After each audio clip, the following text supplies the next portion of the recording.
All right, so we're going to see what helps all these ideas spread and spread so quickly, historically speaking.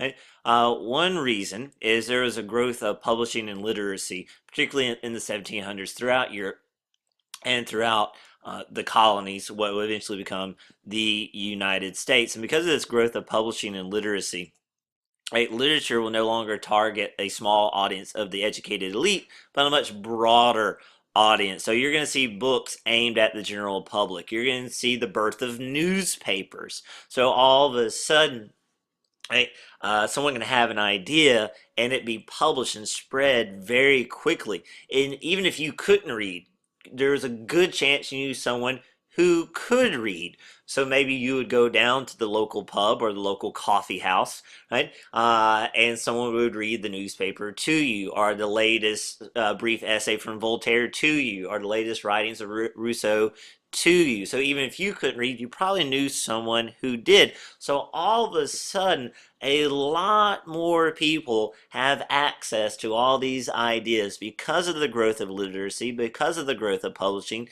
because books, magazines, and newspapers no longer targeted a small audience, but a broad audience, particularly targeting the literate middle class. These ideas are going to spread. You also had the salons, not that kind of salon, don't be stupid. Right? A salon is a room, right? Sometimes it's called a drawing room, which is also weird because you didn't draw in a drawing room.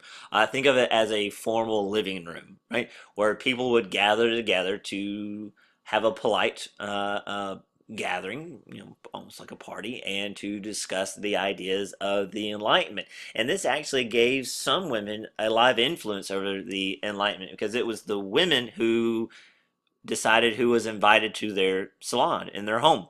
And certain salons meant more than others. It's like getting invited to the cool party, right? It matters more. So if you were an author and you got invited to the correct salon, it could help promote your writings. If you were a philosopher, if you were a musician, if you were an artist, right, and you start getting invited to all the popular salons, the best salons, the most important salons, right, it could make or break your career. And the women that ran these salons knew that. So that gives them an influence over the Enlightenment. So all this together, right, you're going to have the Enlightenment spread from France and England, and it spills over into the Germanic kingdoms and into northern Italy. It'll even gain a little bit of a foothold in very conservative Spain, and of course over here in the colonies, what will eventually become the United States. And what's interesting is even though the Enlightenment is hyper rational, and even though among the philosophers, if they were religious at all, most were deists. Remember, deists believe that a God, a divine being, made the universe, but he doesn't intervene in the universe. Right? Despite that, there was still a religious revival in the Enlightenment. And we see this time and time again as parts of society claim a hyper rationalism, other parts seek out religion. There's even some studies right now that suggest our brain is hardwired to seek out religious experiences, almost like we have to, almost like a compulsion. And the problem was a lot of the common people, they weren't satisfied with their current church, whether Catholic or Protestant. And in comes these revivalists like John Wesley. John Wesley was the founder of the Methodist Church, and the Methodist Church and John Wesley, what they promoted was this idea of grace, of course, and an eternal reward, but also this idea that yes, you do have an eternal reward, but while you are on earth, you should do good works whenever you can, however you can, for whomever you can.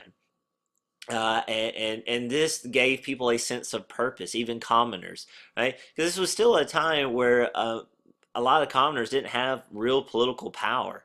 And this gave them a sense of purpose, a sense of mission, a sense of well-being. So, for instance, John Wesley and the Methodists spoke out against slavery during a time period where it was not always terribly popular to do so, but John Wesley called out Christian Europe on its hypocrisy and said, how can you claim to be Christian when you own people, when you degrade people. And because of the Methodists and people like John Wesley and others, eventually England will outlaw slavery, and Europe, by and large, will outlaw slavery. And they did a lot of good, and the Methodist Church still does a lot of good. The Methodist Church is still dedicated to serving the needs of the poor and the orphaned and the sick and the widowed and the downtrodden. That goes back to its founder, John Wesley, this idea of we do have an eternal reward based on God's grace, but while we are here, we need to do good works, not because we have to, but because we have received grace. Therefore, we need to give grace. We have been comforted to be a comfort, as Scripture says. And this was very appealing to many of the common masses because it gave church a purpose. It wasn't somewhere you went on Sundays just because you have to, right? Your church gave you meaning, it gave you purpose, it gave you a sense of I matter because of the things that I do for others.